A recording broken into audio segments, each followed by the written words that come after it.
And welcome back again, ladies and gentlemen, to another exciting episode of the Lost Podcast of Titan. A father and son journey through the sci-fi series that unite our generations, and this one doesn't unite shit. I never saw this one before. Of course not. But I've seen it numerous times. I got a copy of it. One of my favorites. Oh my god. Anyway, my name is Jeremiah. My name is Michael. We are the host of this show, this odyssey, this trek, this venture. And this is the assignment episode where, for our diehard fans who've been waiting desperately for many episodes, you'll recall I was assigned a movie because I wanted to be assigned movies. What was the premise? Like, it has to be before 1980, like before I was born, and it has to be kind of like sci-fi-ish or at least a decent movie. Okay.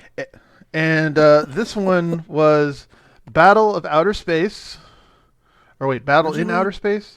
Yes, Battle in Outer Space. Original Yes. Japanese title, Uchu Daisenso, literally the Great Oh, Space War, made in Great Space War. 1959. Oh my god. Uh-huh. Well, it was a great space war, you'll have to admit. No, it was. Oh my god. Anyway. So, This was the Star Wars of the 1950s. was it really? Yes, really. I sincerely doubt it.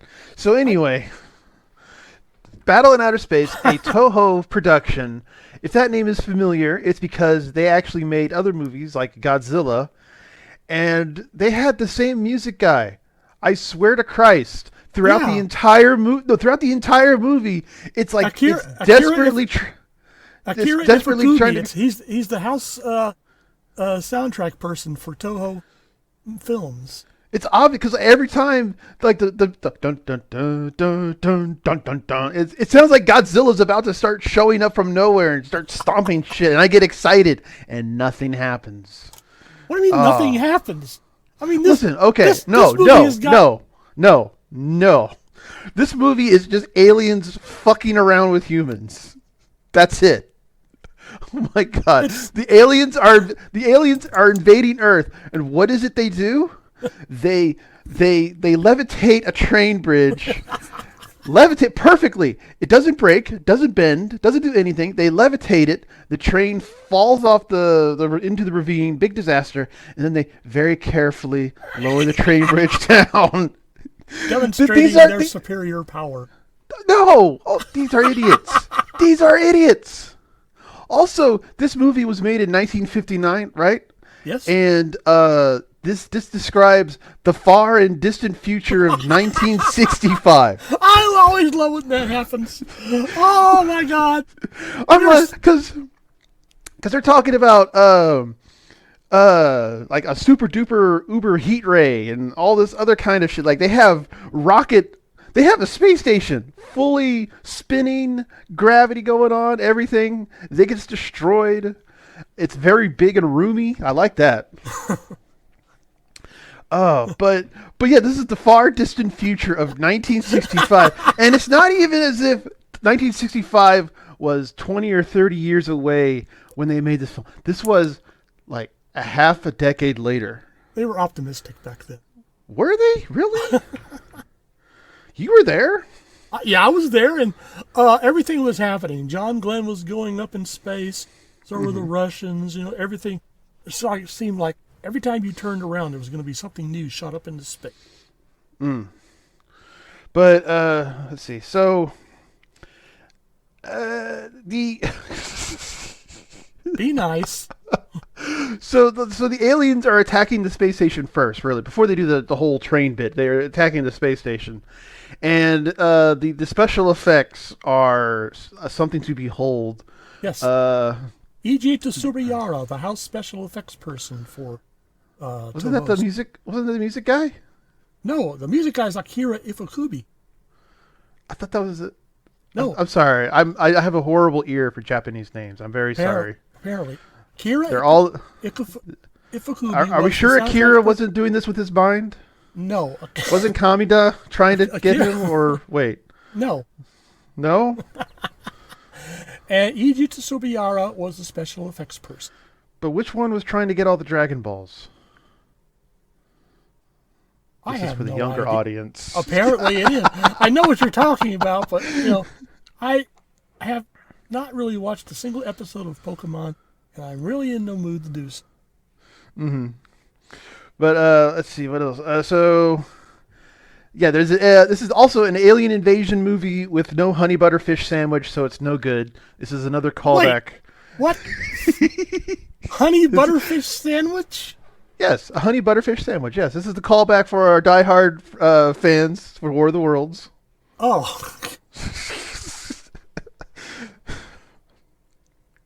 But oh Lord, let's see. Oh yeah. Oh God.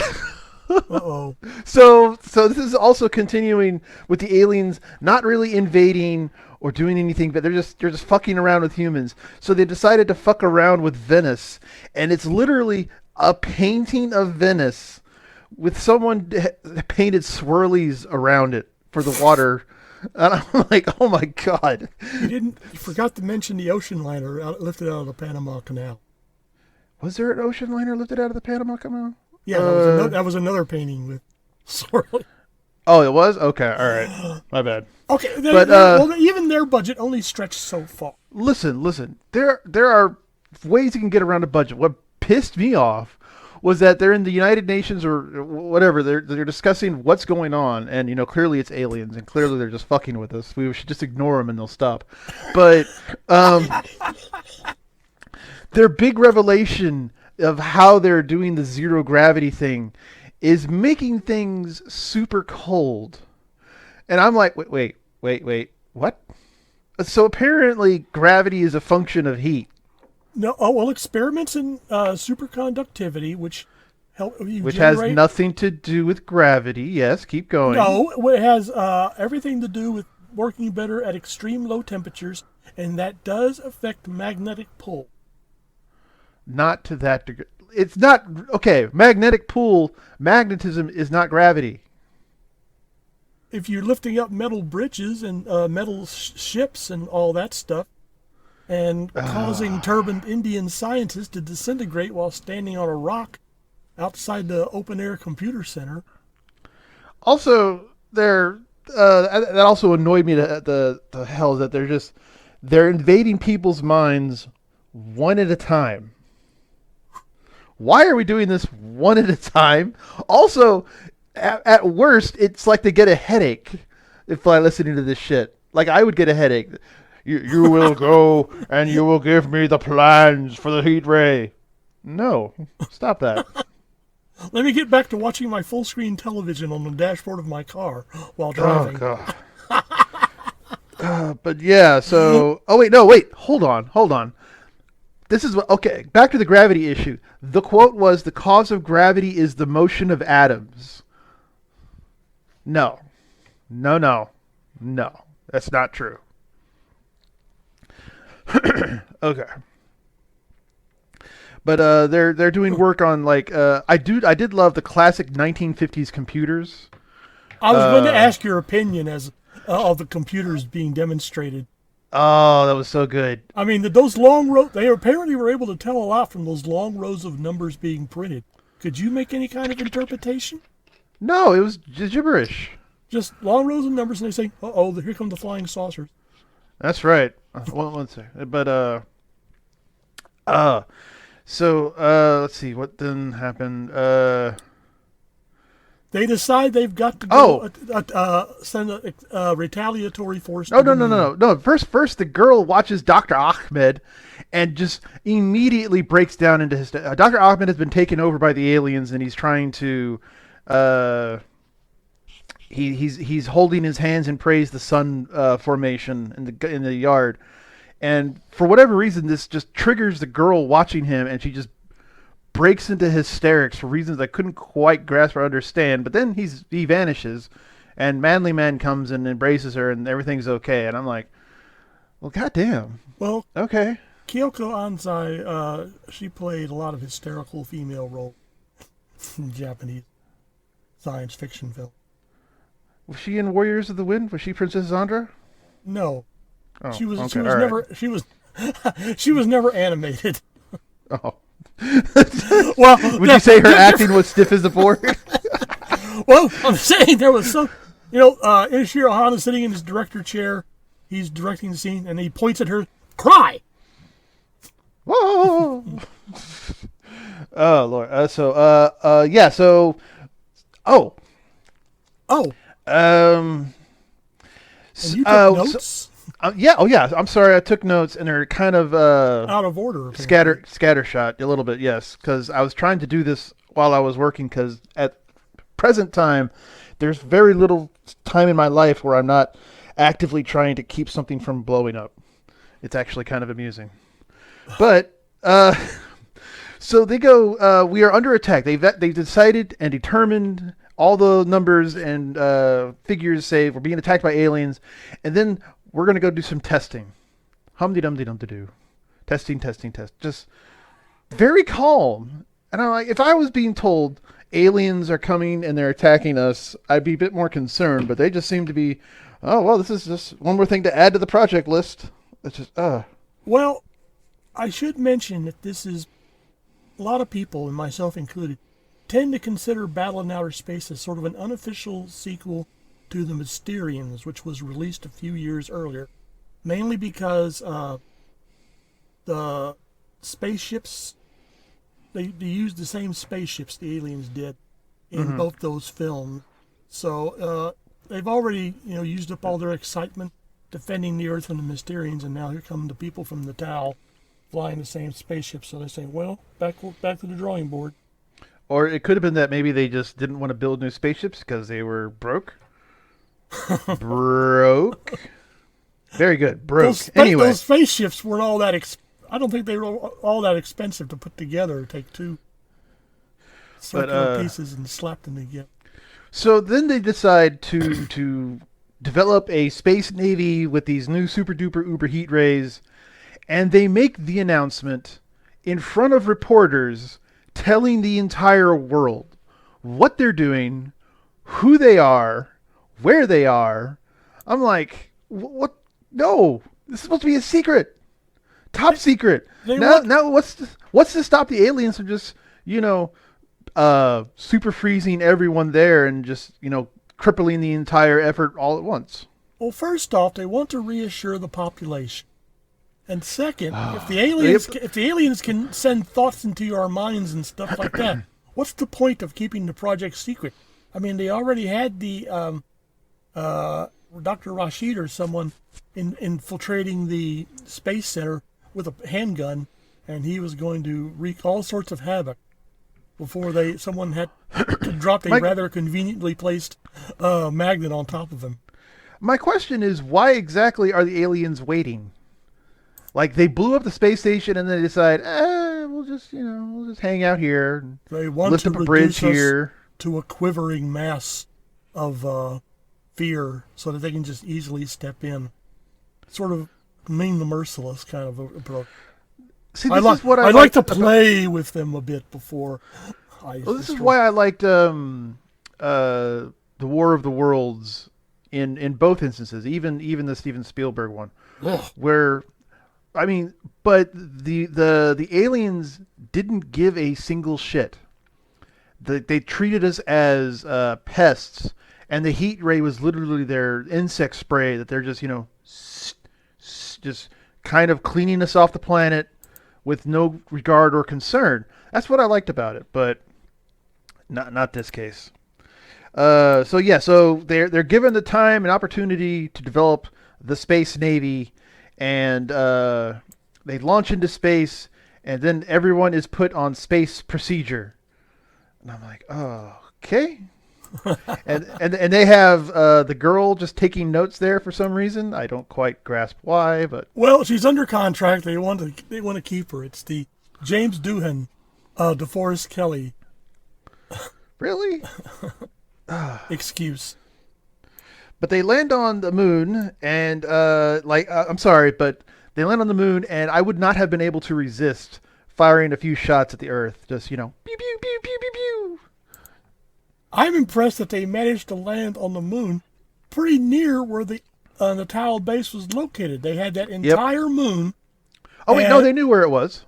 Okay, or they didn't know where it was. They knew that there was like signaling or activity coming from the other side of the crater. And I remember they were going to try and like land closer, but I think because of the attack, they had to make a landing on the other side of the crater, and then they got to show off the really nifty-looking moon rovers. Yeah, I thought you'd like those. Yeah, those are actually kind of cool. And so yeah. You really can't tell the difference between them. They built full-size rovers, but they also use models, and you really can't tell the difference. Well, I didn't know there was a difference. I didn't. I mean, you I can didn't know they usually did tell full size. Yes, those big ones that they stepped in and out of. I thought that was just a really good map painting, but okay. No, you can't really step in and out of a really good, no matter how good a matte painting. So brace yourself, ladies and gentlemen. But the aliens with the mind control powers actually used the mind control powers on someone on the ship to sabotage it. And I'm like, well, what's to stop them from doing that to everybody? Why are you doing this one at a time? Maybe there was a limit to their power. What shit? Like, then get more aliens. I mean, I'm failing to understand what the issue is. Was the other aliens who could do this on break? They had to use up their vacation time at the end of the year. At the end of the year. They were out back having a hot cuppa. Like, yeah. Try the hot pockets. This is like the issue where the Guyver has the antimatter cannons in his chest that just vaporize everything, and you're like, well, why don't you just use that all the time? Or it's there. It's like Mighty Morphin Power Rangers or something. Yeah. Eventually, you know that they're going to combine and form the Megazord or whatever the hell it is. Why don't they just cut to the chase early in the episode and go straight to that? See, that always confused me because I was at that really weird age where I liked the Power Rangers, and I was also kind of confused by the Power Rangers because, at least for the first couple of seasons, and then I kind of outgrew it. But like they have their individual robot Zords things, and they look like they have abilities, and they use the abilities in the first episode for each of their Zords, but then they combine at the end to become the Mega whatever and, defeat the enemy. But then after that, they never use their individual Zords again. It's always bring in the Zords and combine right away. And I'm like, well, what's the point? Just leave them combined. Just summon them all. Just summon the Zord and don't even bother disassembling. This is like Voltron, Yeah, they couldn't they have fought? We're really getting off topic here, but couldn't they have fought more in the individual Voltron robots before having to combine to form the full-size Voltron? That was the weird thing, yeah. But and the guy who was the feet, I would have said, "How come I always have to be the foot? Why can't I be in the head foot?"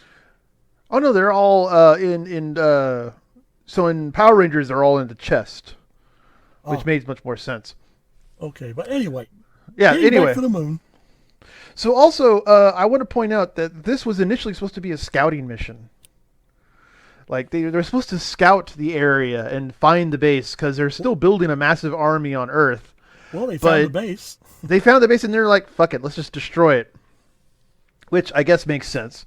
Well, it was all concentrated. They were there. They had the firepower to figure, let's take a shot. Literally. Yeah, literally. Also, our heroine gets kind of kidnapped quasi thing by a group of mole people who may or may not have been the aliens. I was kind of confused. They were the aliens. They were the aliens? Yes, that was the actual Natal people. Well, why weren't they doing the mind control thing?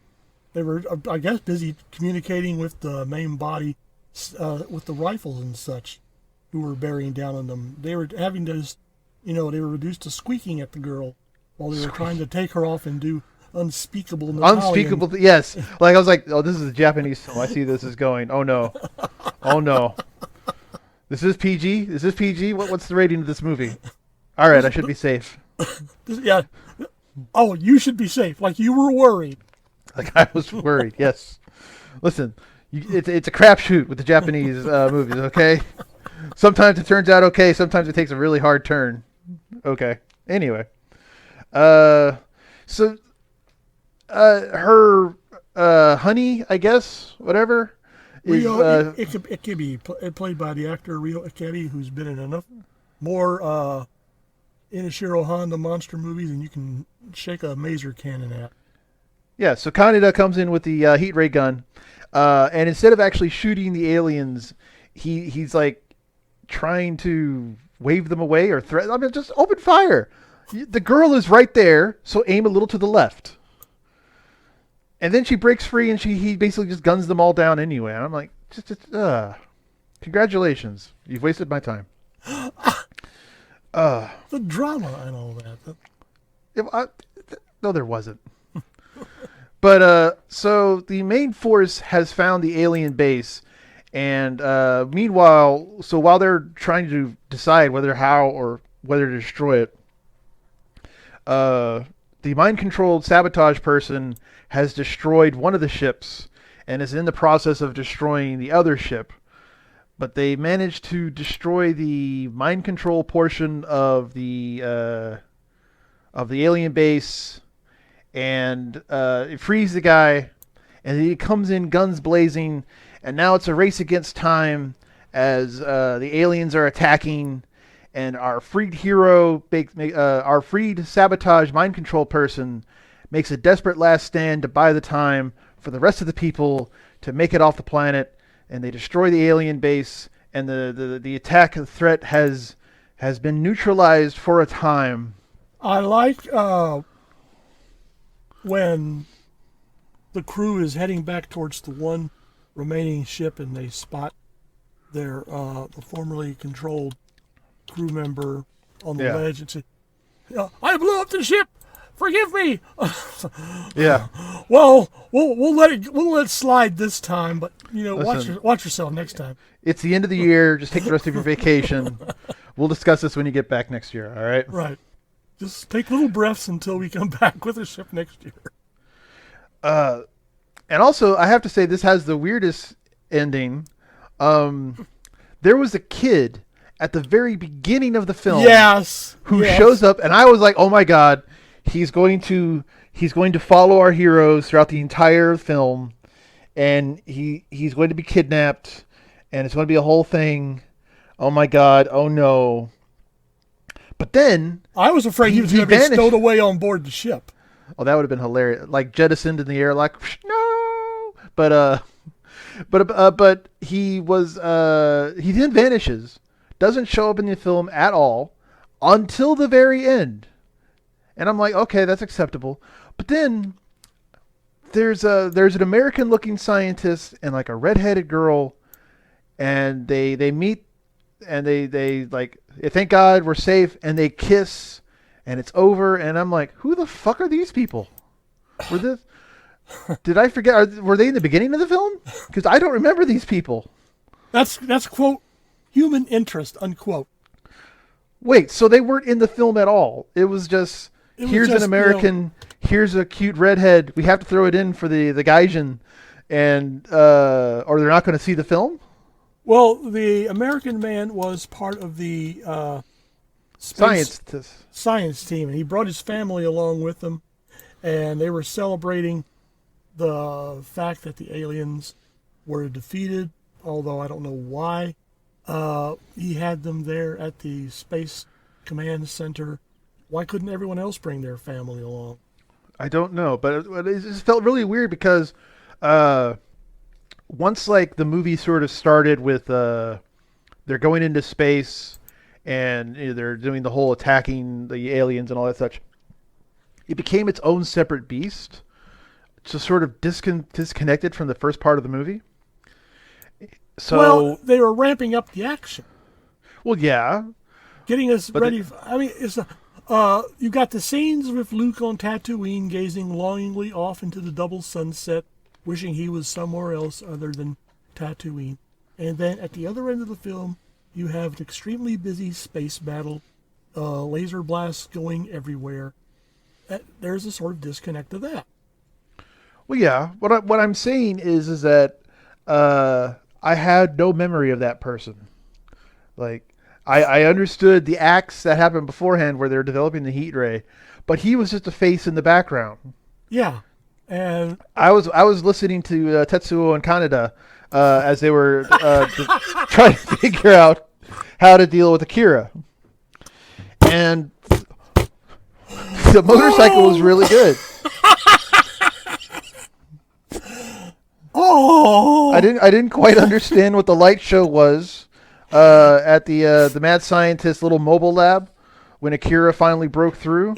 I didn't quite grasp what the point of that was when it was became all Technicolor and then became a giant black orb. I don't maybe it was lost in translation. And but how did we make the space warp from Battle in Outer Space into Akira? We'll have to do Akira podcast on Akira. One of these days, but- if we do Akira, we have to do it classic 80s style where we cannot read which is probably kind of spoiled now because I have read the actual English, but I want to do it from the perspective of it's in Japanese, there is no dub, what the fuck is going on? Yeah. Because a lot of the Japanese animated movies from the 80s and that time period, like they were based on comics and manga, and if you didn't read that or understand that what was going on, there was a lot that you just sort of missed. My exposure to anime during the 80s was when I joined the Houston chapter of the Cartoon Fantasy Organization. And we would all, and about once a month, we would all gather in an auditorium on the campus of Rice University and watch reels of film that someone, bootlegs or duped bootlegs or 3 times duped bootleg of Lupin the 3 episodes, Macross and stuff, and no subtitles, no nothing. We had to guide ourselves strictly by body English, and also by the fact that the way they either when they yell or language, and they sometimes would throw in an English term. I mean, the only words we came out of that knowing was protoculture or transformation. And that was about it. But back to Battle in Outer Space. Back to Battle in Outer Space. What did you think of the final space battle? It was there. You weren't impressed that 1/3 of the space armada from Earth was launched from Texas?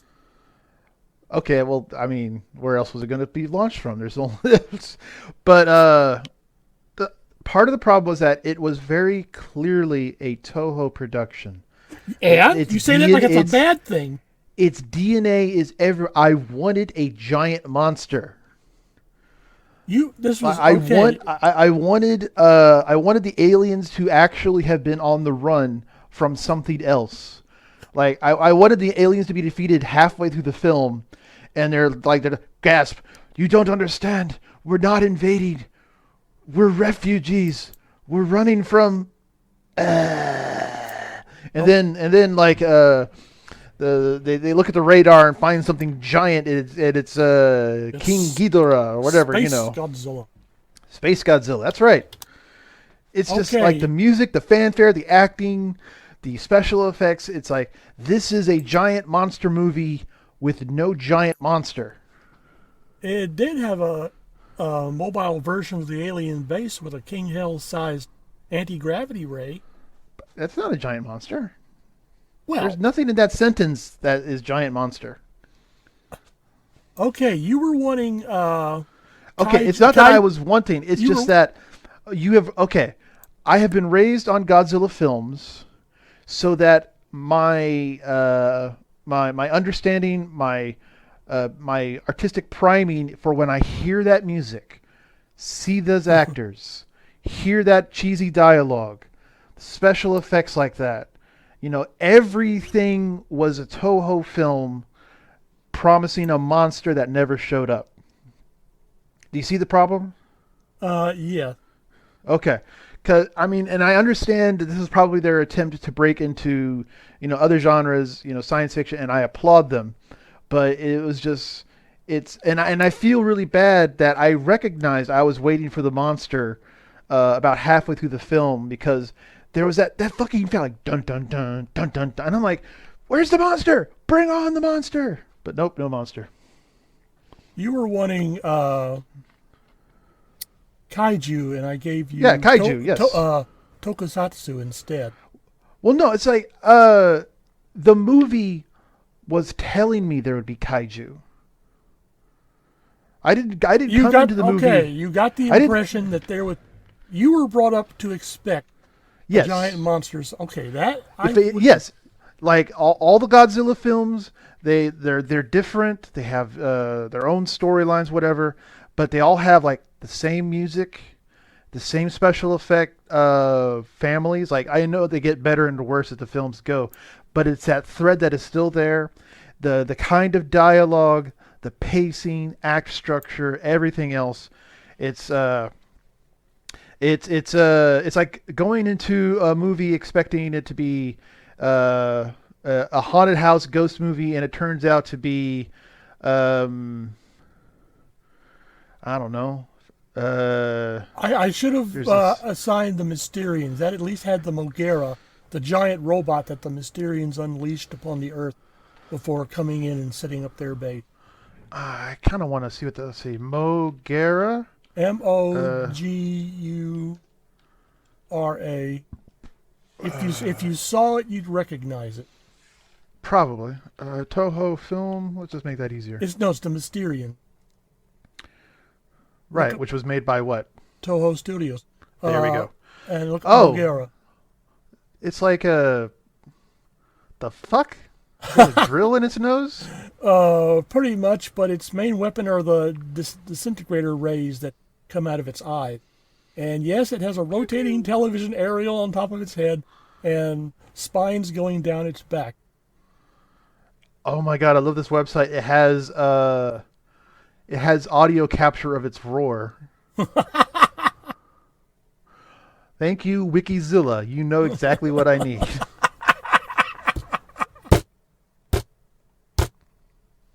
Oh! All right. I gotta listen. Hold on.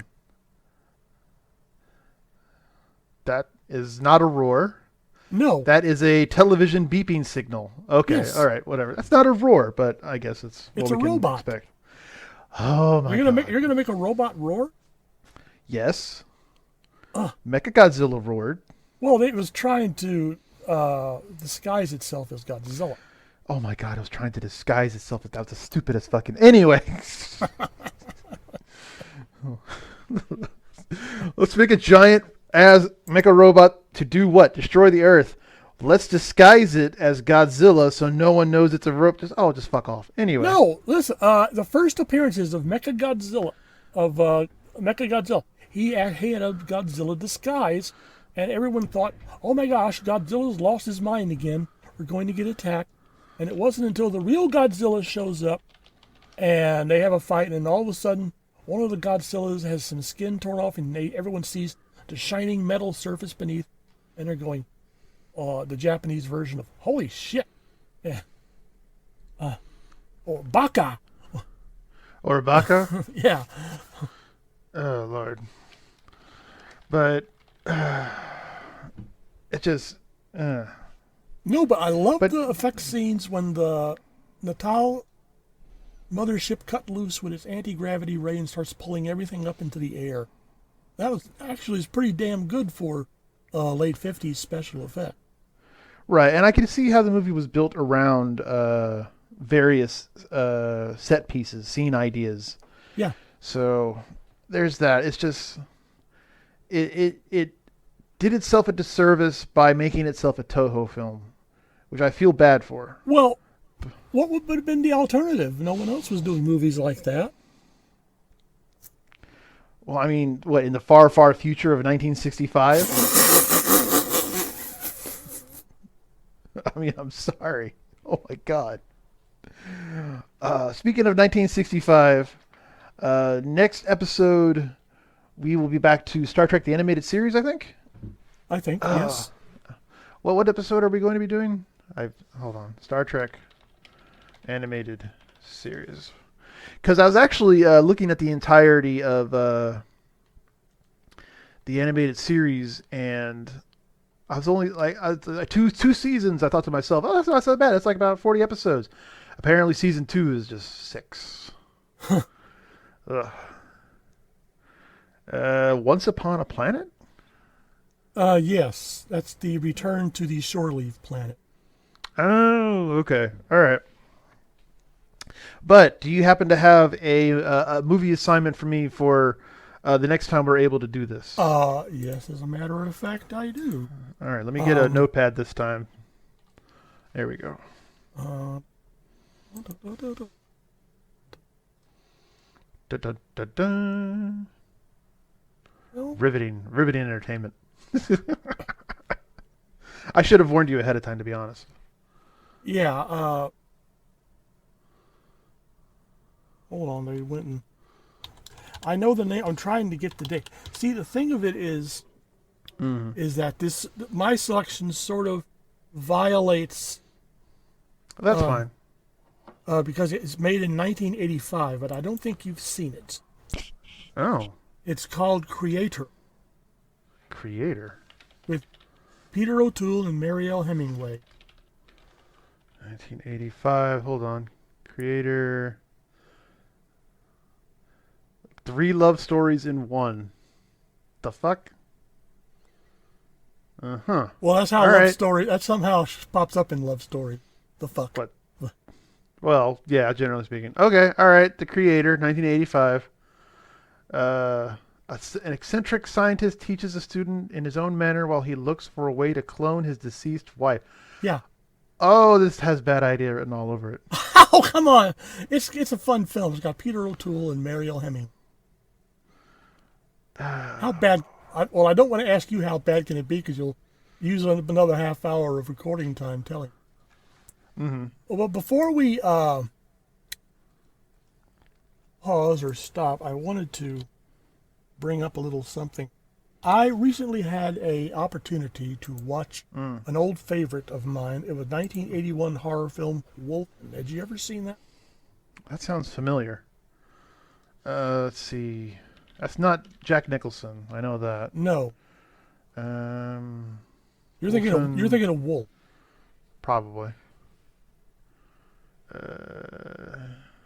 I think I have. I just don't remember it off the top of my head. Well, I was watching it again, and I'd seen it before, so I really didn't bother paying attention to the credits the way I sometimes do. And and then the soundtrack is running, and it suddenly strikes me, oh my God, I don't have to look at the credits. I know immediately who did the soundtrack for Wolf. James Horner. There you go, bingo. Well, I mean, if it's my man James Horner, I gotta give it another watch. Have you gone to the IMDb page on James Horner? No, I haven't. In the trivia section, it says has tagged several scores with a distinctive 4-note trumpet blast during an important moment in the film. I wonder what note that is. Frequently represented bad guys with a distinctive 4-note motif. Oh Lord. Okay, so my next assignment is Creator, 1985, and the next episode will be discussing Star Trek animated series Once Upon a Planet. And with that, we will let you go, ladies and gentlemen, and I hope you all had a wonderful time. Wait, what grade did you give Battle in Outer Space? Oh, I'll be generous. I'll give it a B-, because my issues are personal. Yes, like I can separate it enough to recognize that as a 1959 film, a sci-fi film, they're actually doing pretty damn good. It's not like they didn't. They're just pulling shit out of their ass. It's like everyone was pulling shit out of their ass at that point in time. It's just my personal issue was I've been trained that I need to have a Godzilla if I'm hearing that music and seeing those special effects, or I need some sort of giant monster to wreak havoc on a city and stomp a small child who should know better than to be out and about. Okay, so I guess I won't quite be assigning Atragon to you.